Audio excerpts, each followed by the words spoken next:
kasihnya tidak pernah pilih kasih, dan Allah Maha Penyayang. Kasih sayangnya tidak pernah terbilang kepada hamba-hambanya yang beriman.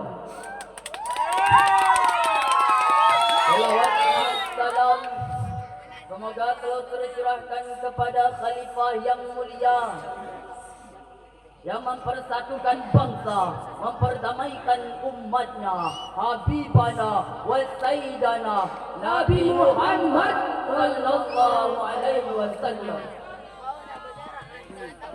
Takzim wal ikram kepada Abi selaku pimpinan Pondok Pesantren Raudatul Ma'wa Al-Aziziyah dan Umi beserta keluarga besar. Takzim wal ikram lagi kepada tengku-tengku dan ustazah yang sudah mendidik kita dari pagi hingga malam tidak mengenal kata lelah. Dan yang kami hormati lagi kepada Dewan Hakim yang arif lagi bijaksana.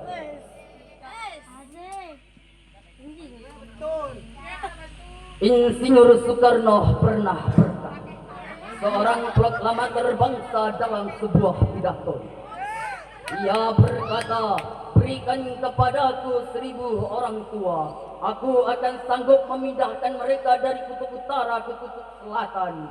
Tetapi berikan kepadaku 10 orang pemuda, aku akan sanggup mengubah wajah bangsa.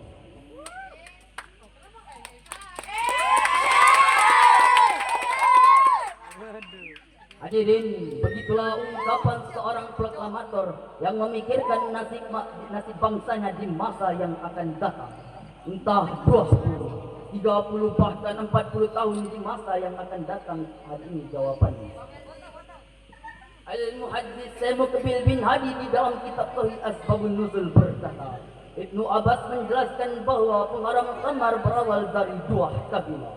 Salah satunya dari kabilah Ansar. Mereka meminumnya hingga apabila mereka telah mabuk, maka mereka akan saling mengganggu, menghina satu sama lainnya. Dengan demikianlah pertama kali Allah menjelaskan pengharaman khamar kepada kita semua sebagai hamba.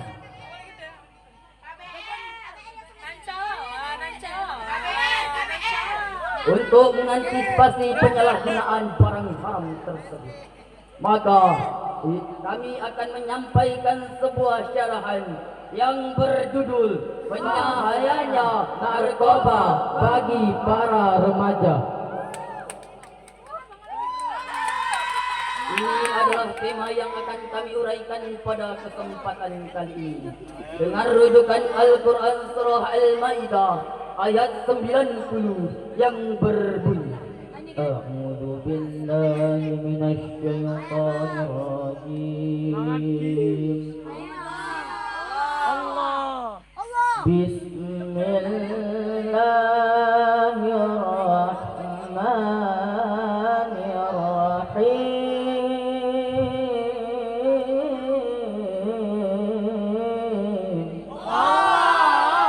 Masya Allah.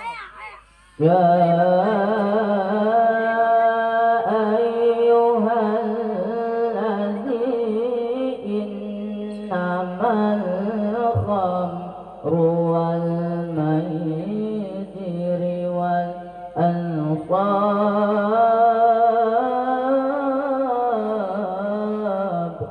Allah wal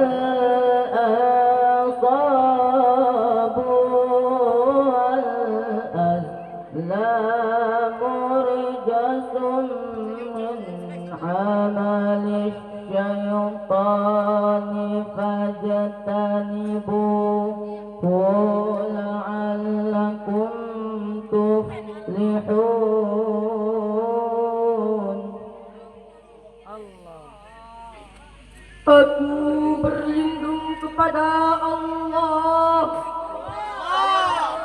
dari godaan syaitan yang terkutuk.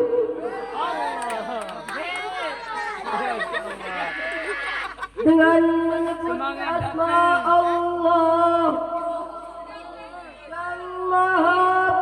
kasih lagi maha penyayang.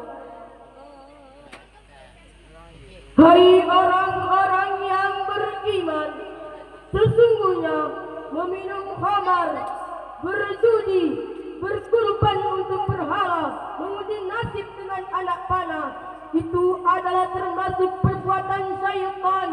Maka jauhilah perbuatan-perbuatan itu agar kamu mendapatkan keberuntungan. Hadirin sebangsa dan setanah air, ayat tersebut mengisyaratkan kepada kita semua bahwa haramnya khamar.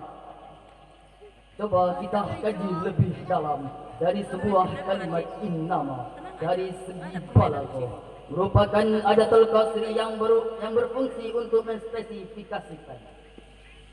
Hal ini menunjukkan bahwa mengkonsumsi khamar betul-betul perbuatan yang paling jelek di antara perbuatan syaitan. Padahal kita sudah tahu semua perbuatan syaitan itu sangat jelek. Mengkonsumsi khamar lebih jelek di antara jeleknya perbuatan syaitan. Mengapa demikian? Karena khamar baik dalam bentuk serbuk, pil maupun minuman merupakan psikotropisme, mengandung zat-zat yang berbahaya yang dapat merusak jiwa dan mental manusia yang mengkonsumsinya. Dengan mengkonsumsi khamar, orang gemuk bisa menjadi kurus rempeng, apalagi yang sudah tua. Dengan mengkonsumsi khamar, akal dan mental kita menjadi rusak, sehingga pemuda pecandu narkoba bukan memiliki mental pelopor. Kemana-mana maunya naik motor, Padahal kerjanya cuma motor, disiplin hanya waktu dibagi honor.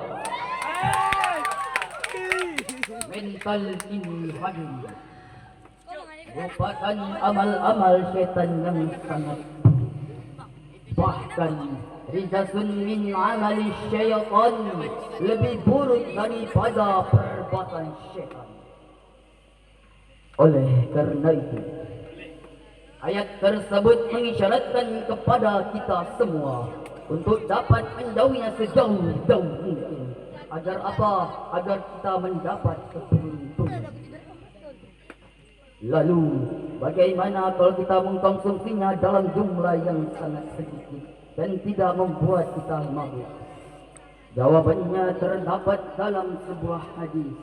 Kullu muskirin khamru wa kullu muskirin haramun. Setiap zat yang memabukkan itu khamar dan setiap zat yang memabukkan itu haram. Hadis riwayat Abdullah bin Umar.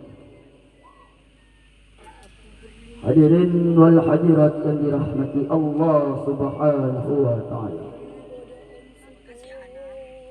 Penyalahgunaan barang haram tersebut sebenarnya bukan masalah baru lagi. Namun akibatnya harus tetap kita waspadai.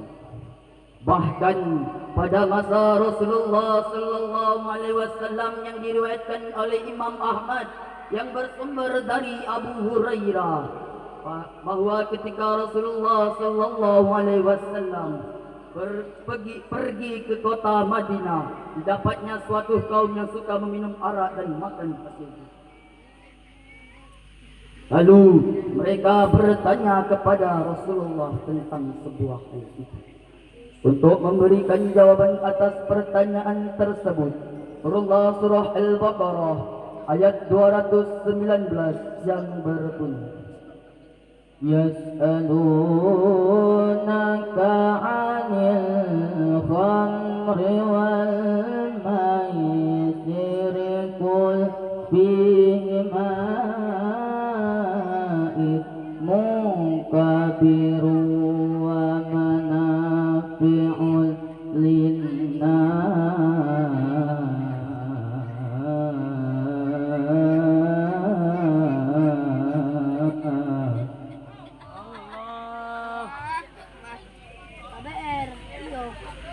Wa huma akbaru min naf'ihima yas'alunaka madza yunfiquna qulil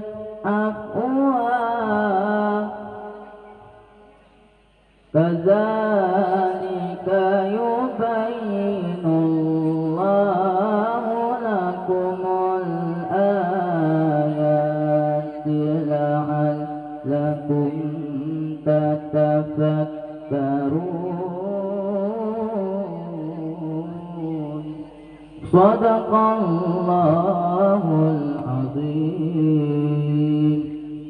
Mereka bertanya kepada Muhammad tentang khamar dan judi. Katakanlah pada keduanya terdapat dosa yang besar dan beberapa manfaat bagi manusia. Tetapi manfaat dosanya lebih besar daripada manfaatnya. Mereka bertanya kepadamu tentang apa yang harus mereka infakkan.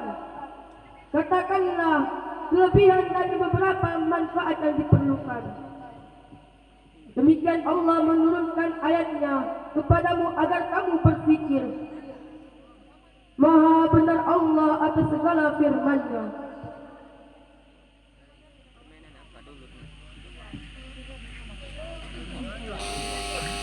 Mungkin hanya ini yang dapat kami sampaikan. Lebih dan kurang mohon diperbanyak maaf. Jangan menulis di atas kaca, Menulislah di atas meja. jangan menangis karena tidak ada narkoba. Menangislah karena dosa. Wabillahi taufik wal hidayah. Assalamualaikum warahmatullahi